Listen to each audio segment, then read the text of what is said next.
Welcome to another Fast interview. Today we are talking to Christine Vachon. She's the head of Killer Films, one of the key production companies based in New York. She's obviously an absolutely essential part of this puzzle, so it will be very interesting to hear what she has to say about this current COVID-19 epidemic and its impact on the international film scene.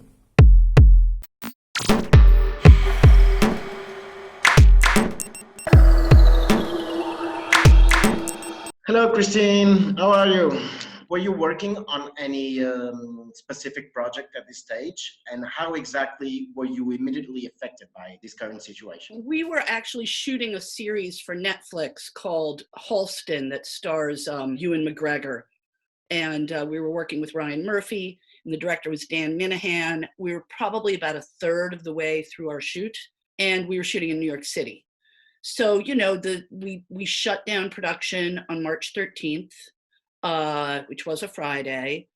Really unclear, about, when we were ever going to resume. And now, 2 months later, we're still not clear. But were you managing to continue any part of the production except the actual shooting at all in this current period? I mean, obviously we've continued to develop the scripts, and, we have a lot, besides Halston, which we were actually physically shooting, we have the movie Shirley, which was at Sundance last year, that was supposed to open April 24th. So that is now will now be an online release on June 5th. So we've been working on that and figuring out how to maximize the press, etc. We have another movie, Zola, that was also at Sundance that A24 financed and will distribute. That was supposed to open in July. We don't know what's going to happen with that yet.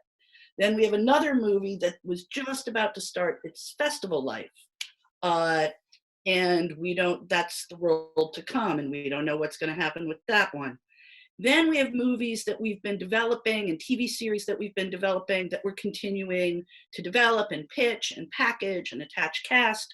So we're doing a lot of work. I mean, the days are very busy. It's so strange to attach an actor to a movie without any real sense of when you'll shoot the movie. As a producer, were you following the news of the pandemic and were you really expecting things to get to this state? I don't know. I mean, I don't have a crystal ball. We were certainly following it to some degree.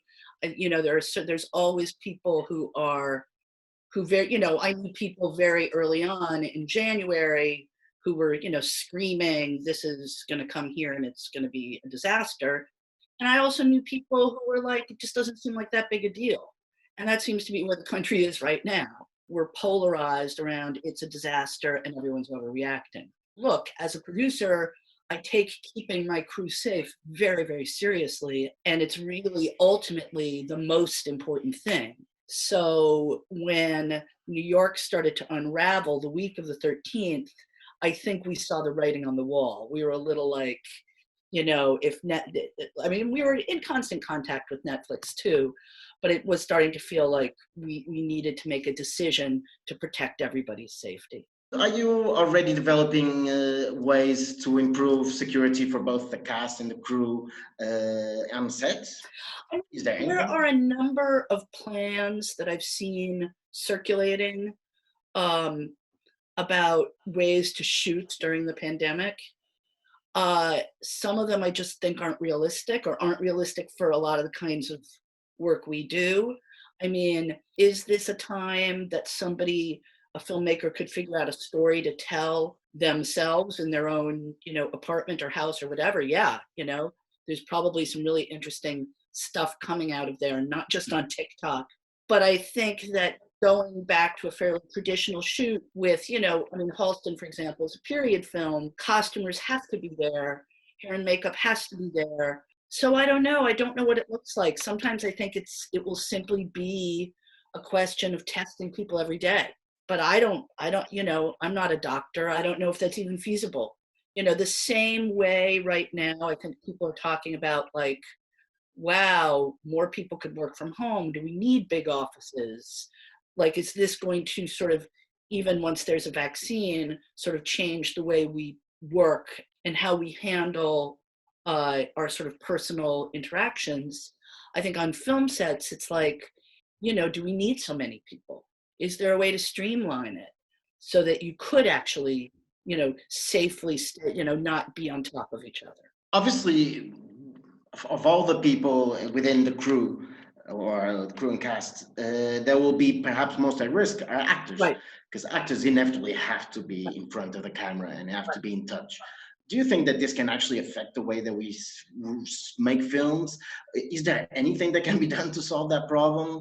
I mean, I guess I'm speaking from a point of view of we will solve this problem. We will solve COVID-19, that we will either have a vaccine or a cure within a year. And I don't say that out of wishful thinking.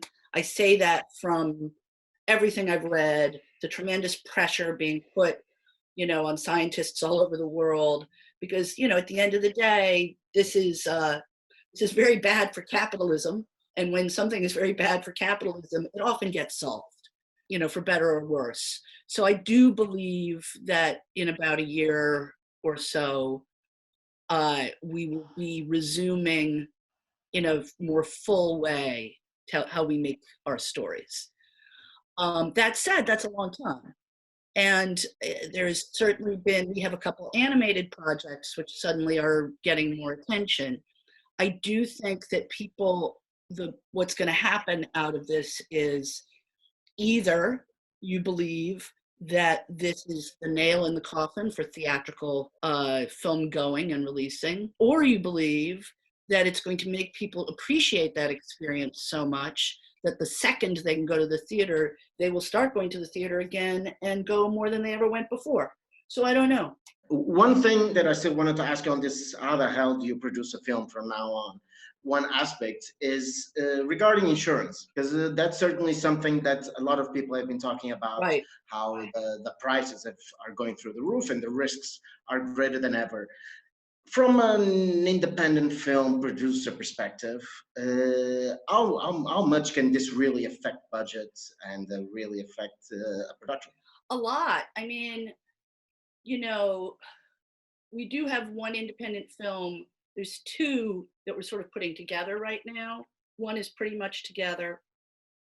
The other one is we're just pulling the elements together, and it's probably a good year away from shooting anyway. But I think there's two issues. Independent films have to be bonded, right? Netflix studio movies, they don't usually bond, or they bond themselves, so that's a little different. But an independent film has to be bonded.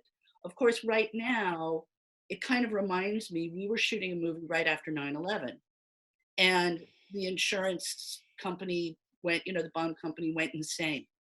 And in fact, one of our actors, Dennis Quaid, wanted to fly to Los Angeles for the Thanksgiving holiday. The bond rep told me I shouldn't let him go. I said, why? I mean, he has those days off. And she said, well, if there's another terrorist attack in New York, he may not want to come back. And I was like, wow, there's so many things wrong with that sentence. But that's how crazy everybody was after 9/11. And at some point, though, a bond company has to have films to bond or they go out of business. They have to come up with a solution. And if it's a solution that's too prohibitively expensive, then the movies won't get made. You know what I mean? There's just there has to be some solution. Look, I know there's a lot of discussion about these issues right now, about the bond companies, about what we do on set, about, I know somebody who, somebody told me that they had a friend who, because there is some production happening right now. And somebody told me they had a friend who's heading off to a movie in Budapest and has to sign a waiver saying that they can't sue the production company if they get sick. But will those really hold up? Would you be willing to sign such a thing? It's just all so speculative. Yeah, I'm assuming that comes above all from the pressure that some investors, which I assume are quite nervous right now. Are you feeling this pressure generally in the industry right now? This pressure to get the show back in the road? I'm feeling the pressure that we're all feeling. We all want to pay our bills. You know what I mean? And, I can't not make money indefinitely. So I'm feeling that pressure, but I also think it's like people are going out of their minds. They want to go back to work, you know? No one wants to sit in their house all day long. I think that this industry, there's a lot of people. There's the DGA, there's SAG-AFTRA, there's the PGA. Everybody's sort of working on their own sort of ideas and plans for, trying to figure out a way to move forward during this period. And then, maybe to figure out better methodologies once this is over. One thing that it's also been affected is the film festival circuit, which obviously can play a huge part for some productions. The delaying of Cannes right now is certainly affecting all the distribution Right. process, and particularly in Europe, but not just in Europe. How damaging is this? And do you think, how long do you think that the distribution circuit and the festival circuit will take to recover this current state? I mean, I think it's less about, I do feel like we'll have a Cannes next year. I know that Venice is still insisting they're trying to figure out some kind of mix of live and virtual. I don't know what Toronto will do. I don't know what Sundance will do. I think festivals provide two very important things. They bring films to market. And I know, a lot of the agencies and sales agents have been talking about how do you create a sense of urgency without every buyer being in the same room, and I know there's been talk about like creating a situation like this, a Zoom room where everybody watches something at the same time, or you have 3 hours to watch a 2-hour movie or what have you. Been a lot of that kind of discussion.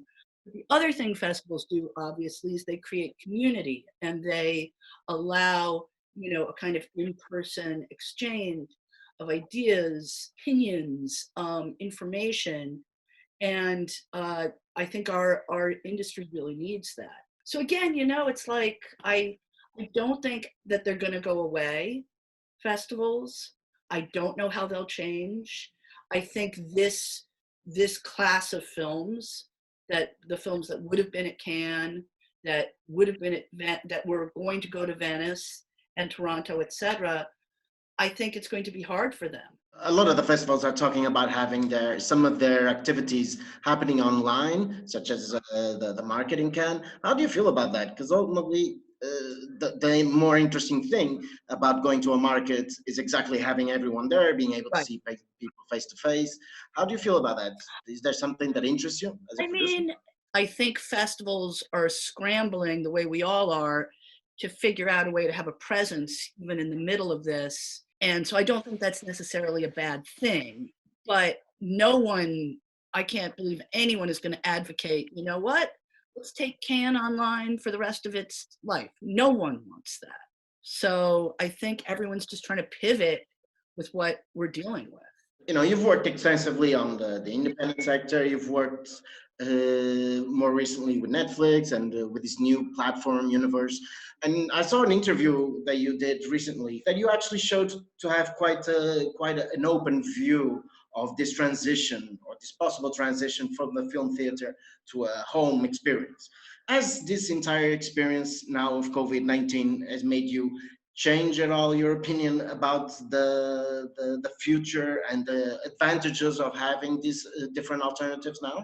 Um, what I think was starting to happen before the pandemic, there was a sort of attempt on the part of a lot of like theater owners to enhance those experiences, like the way Alamo Drafthouse does in the States, where you can have a drink and a good meal. There's more, the new theaters are doing more of that to make your viewing experience better, reserved seating, things like that. Of course, all of that went by the wayside when this happened. And now I think one of the sort of interesting side effects of the pandemic, it felt like all of America watched The Tiger King on Netflix a few weeks ago. And there was like a national discussion about something you really only ever see in sports, you know what I mean? And you don't see it from me in sports. So I think that kind of like that idea that everyone is sort of having these kind of collective discussions as a nation is really interesting. I spoke to Dylan Liner from Sony Pictures Classics, and he absolutely believes with a lot of conviction that theatrical will emerge out of this stronger than ever. I've also talked to people who say that's a pipe dream. What I do believe is that even though I think a lot of the streamers and even some investors are taking a swing over to comedy because they're like, that's all anyone's going to want to see. I don't agree with that. I think that what I'm learning about my own viewing habits, and people are going to be longing for something that feels meaningful and has scope and scale, and so in some ways the hardest things for us to shoot, like multi-country movies, just a lot of texture and a lot of, that's what we want to see. We want to be transported out of our homes. Okay, Christine, thank you so much for your time. My pleasure. So thank you very much. Keep safe. And okay, you we'll too. say this one is done. Thank you. Take care. Bye-bye.